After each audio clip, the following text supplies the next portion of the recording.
So, for the course naman yan, from both sides, di ba? Yeah.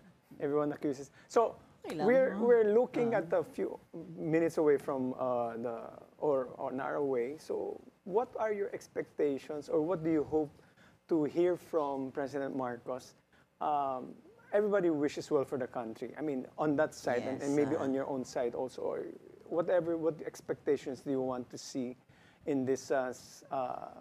Iba yung hope sa expectation. Right, right. Linawin lang natin yon.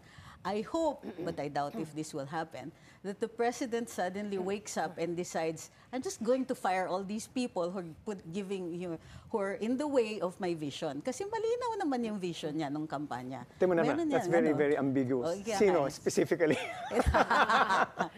Well, for instance, hindi ako sang-ayon kay Speaker Martin. He's a nice guy, but he has led the 19th Congress in a way that not only appears oppressive and greedy, and look how many cases are filed. They failed in their impeachment. It is not a successful Congress. So, alam ko magpinsan sila, so I know that this is a vain hope. Napagsabihan niya yung pinsan niya. Ilan ang legislation na pinopropose ni Pangulo? Ilan doon ang naipasa? Ng Kongreso pa lang, ang daming wala doon. Ang nauna, syempre, yung mga revenue generating, yung sa taxes and all that.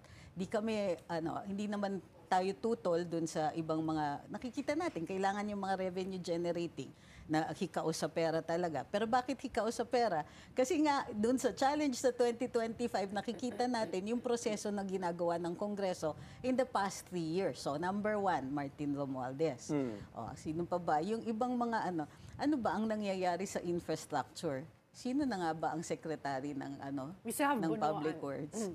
Kaya nadi-disappear yung pangalan niya kasi disappearing din ang mga proyekto. Kailan ba last time nag-ribbon cutting ang ating Pangulo? The last time he did, it was a Duterte project na tinapos lang during his term. Nasa na yun, dun sa housing, puro groundbreaking ang ginawa niya. Kailan siya nag-ribbon cutting? Nada, wala. Yung pinangako na 1 million homes per year, last year, sinabi na nila, ay sorry, di namin magagawa. So, binabaan yung expectations. Alam niyo yung expectations kung ilan na lang? 60,000 homes daw in 2024. Hindi pa rin nagawa. So, yan yung ang gusto kong makita, Mr. President, binago na nga niya yung sa housing, pero, and I think may konti siyang cabinet reshuffle, pero nakikita pa rin natin na in spite of all the supposed reshuffling, wala pa rin in the doldrums, nothing. They don't even have an effective communications campaign. Kung totoo yung sinasabi ni Attorney Harold, then why aren't people happy